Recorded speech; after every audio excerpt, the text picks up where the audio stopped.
the type of person that gets scared easily. I love horror movies. I'll watch it all day, all night. I literally don't flinch at the jump scares. But do you know one thing that makes my soul jump out of my body?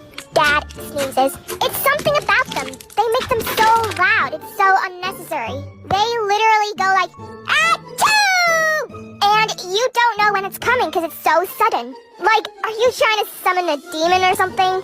I guess this could just be me because I do inside quiet sneezes. But I swear, every single dad I know does it.